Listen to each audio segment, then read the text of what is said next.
So let's talk about these three women and what the hell just happened during this reunion. And let me start out by saying that anything I say during this video cannot act as a formal diagnosis. Everything that I'm saying is based off of assumption. It's not factual, it's not definitive, and it's simply from what I have seen on TV. I do not know all of these women personally, and I don't know what goes on when the cameras are not rolling. So let's just start with that. So let's start with Priyanka. So my assumption, what I've seen from Priyanka is that she operates from a place of deep-rooted insecurity by being the token brown friend. I feel like that's been her experience for a long time. I have a gut feeling. And as a result of always being the one that stands out, being the black sheep of the herd, that can implant a deep, deep feeling of inferiority. And as a result, you constantly chase validation from the people you constantly surround yourself by, aka white women. And to her, it's a form of social capital. If she can gain their approval, if she can fit into this crowd, then she must be enough. She must be pretty enough, popular enough, desirable enough.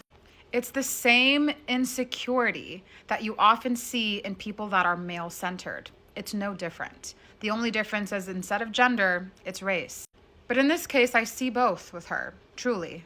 And the thing is, she is not incapable of defending women when it benefits her. Because when it came to Ashley, as a reminder, Ashley was engaged to her close friend. And despite the fact that she was engaged to her friend, she immediately took Ashley's side. She immediately involved herself in the situation, in the conversation, and became protective over Ashley, despite the fact that it put her in an uncomfortable situation. Despite that it was at her own expense, because then she inevitably got into a tiff with Alex. But that did not stop her. The discomfort did not stop her from protecting Ashley, the person she's trying to please and gain some sort of approval from. But then when it came to Brittany, didn't really matter. When it came to Jess, didn't really matter. Mind you, yes, Jess is a white woman, but Jess is not a part of this crew. So she's not going to give her the same level of social capital and benefits as these two women.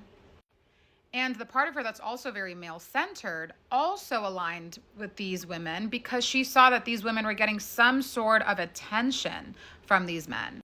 Since they also are very male-centered, she naturally gravitated to the people that mirrored the same morals and the same values. This is why they say birds of a feather flock together. Now let's talk about Ashley. I want to touch on the whole situation with Devontae, Ashley, and Brittany, and why I think she did not do jack shit when it came to protecting Brittany. Because if anyone knows how it feels to not be desired by your fiance, to not be chosen, especially if it involves your looks, it's her. And unlike Jess, it actually triggered her insecurity. So when she found out, inevitably, that Brittany was Alex's type and Brittany was the one that he actually desired, Brittany immediately developed a target on her back, unknowingly. So when it came down to defending and protecting Brittany, she had no desire to do so because Brittany was the walking symbol of what she did not have in order to be chosen by her fiance. Brittany was a reminder of her rejection, of her insecurity, of her not being enough.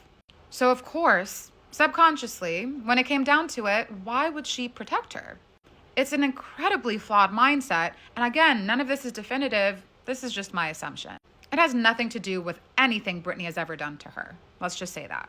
And I'm almost positive, again, this is another assumption, that she knew what Devontae's type was, and that made her feel pretty good, even though she had no desire in pursuing that whatsoever. Because at the end of the day, it comes down to ego, self-esteem, and/or insecurity. And the commonality between these women is they will always choose a man's side and they will always betray a woman if it meant that their own ego was inflated, if it meant that they felt like they were chosen or they felt like they were good enough. And that brings us back to Breezy, whoever. There's really not much to say here. Honestly, I'm not surprised that she operated this way. We've seen her behavior throughout the show, and I think the part that's really harmful for me to watch, honestly, is not even this dynamic. It's how she is with Connor. We all know that at this point, she's extremely male-centered for the same reason she's male-centered and somewhat for the same reason that she's male-centered. So again, that's not a shock and there's not much to unpack there. But the part that's crazy to me is her lack of accountability, her lack of accountability and transparency, especially at the expense of her own fiance, who honestly to me looked, not fiance, I guess, boyfriend, who honestly to me looked completely lost when he found out that she invited Devontae, or that Devontae even went on this trip. People like Brie intentionally surround themselves with like-minded people who honestly share the exact same insecurity, because if they're able to be male-centered, if they're able to betray other women, if they're able to display pick-me behavior, then it must be okay that she does as well. And she intentionally picked a partner who will not hold her accountable as well. Connor is so infatuated with Brie, and she says this time and time again during the show. He just loves me so much. He's obsessed with me. He loves me so much. She knows the hold that she has on him. So now she has a partner and she has friends who will do the complete opposite of challenging her toxic traits, and holding her accountable for any of them. People who do not have the desire to change will gravitate towards people who mirror them, who are a direct reflection of who they are, or people who will never challenge them, will never make them feel uncomfortable.